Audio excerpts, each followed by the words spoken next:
اب مرزا قادیانی یہاں سے چور دروازہ لیتا ہے اور کہتے ہیں دیکھو جی تم کہتے ہو حضرت عیسیٰ آئیں گے، وہ نبی ہوں گے یا نہیں؟ جی نبی ہوں گے، تو پھر آپ آخری نبی تو نہ ہوئے، تو ایک نبی تم مانتے ہو۔ قادیانی کہتے ہیں ایک نبی تم مانتے ہو آپ کے بعد، اور ہم کہتے ہیں وہ وہی حضرت مرزا قادیانی علیہ لعنت اللہ وہ ہے، وہ مسیح موعود ہے۔ تو ہم جہاں آیا تھا وہ بڑا پروفیسر ہے، کہتا ہے میں دارالعلوم کراچی میں گیا، بنوری ٹاؤن میں گیا، خیر المدارس میں گیا، اشرفیہ میں گیا، فلاں گیا، تو مجھے کسی نے مطمئن نہیں کیا، تو ہم جہاں پر وہ تشریف لایا۔ قادیانی مربی تھا اور بڑا الف لام والا تھا، بہت بڑا ہوشیار۔ تو اس نے یہی بات شروع کی، اس نے کہا دیکھو ایک نبی تم مانتے ہو، حضرت عیسیٰ علیہ السلام آئیں گے، مانتے ہو یا نہیں مانتے؟ میں نے کہا بالکل۔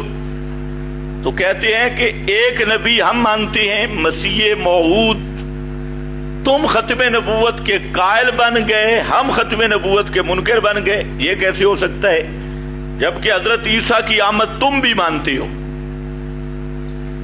اور ہم کہتے ہیں وہی عیسیٰ جس کا ذکر ہے اس سے مراد مسیح حضرت مرزا قادیانی لعنت اللہ علیہ لعنن کبیرہ یہ ہے۔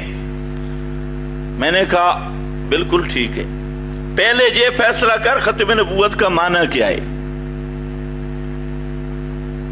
جب معنی ہوا کہ ختم نبوت کا معنی ہے جن کو آخر میں نبوت دی جائے، حضرت عیسیٰ کو نبوت نبی کریم علیہ السلام سے پہلے ملی یا بعد میں؟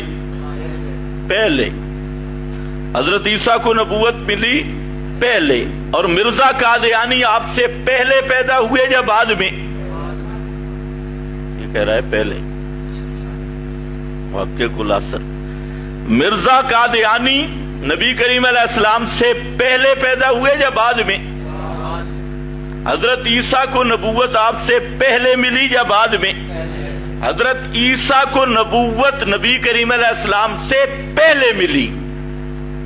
تو جب آپ کو نبوت نبی کریم علیہ السلام سے پہلے ملی تو پہلے ملی ہوئی نبوت یہ ختم نبوت کے کیسے مناقض بن سکتی ہے، مقابل آ سکتی ہے؟ وہ تو سابقہ نبی ہے، نبی کریم علیہ السلام ابھی پیدا ہی نہیں ہوئے کہ حضرت عیسیٰ کو نبوت مل گئی، اور آپ کو نبوت بعد میں ملی۔ تو وہ سابقہ نبوت سے حضرت عیسیٰ کی سابقہ نبوت سے محمد الرسول اللہ صلی اللہ علیہ وسلم کی ختم نبوت میں کیا فرق پڑتا ہے بھائی؟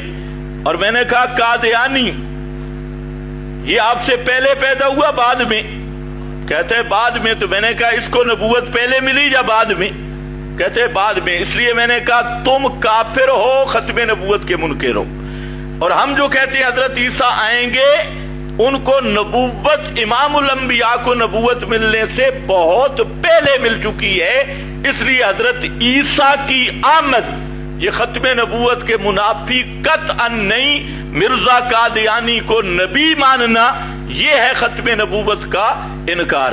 تو اب بیچارہ بالکل پریشان ہو گیا، جواب نہیں تھا۔ میں نے کہا اب بتائیں، کہتے ہیں سوال تو میرے ختم ہو گئے، اور بھی اس طرح کے چند تھے۔ میں نے کہا پھر مسلمان ہو جا، کہتے ہیں سوچ کے مسلمان ہوں گا، سوچوں گا۔ میں نے کہا چلو سوچ لے، ابھی تک آیا نہیں ہے، سوچ کر۔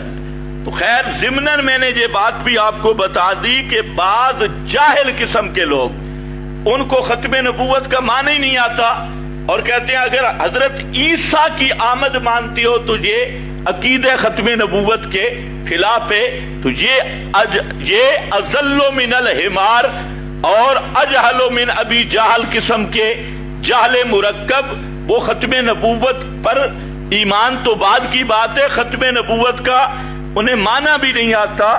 حالانکہ وہ جو نبی کریم علیہ السلام نے اسی ختم نبوت کو سمجھایا قصر نبوت والے محل کے ساتھ کہ ایک آدمی بنا دارن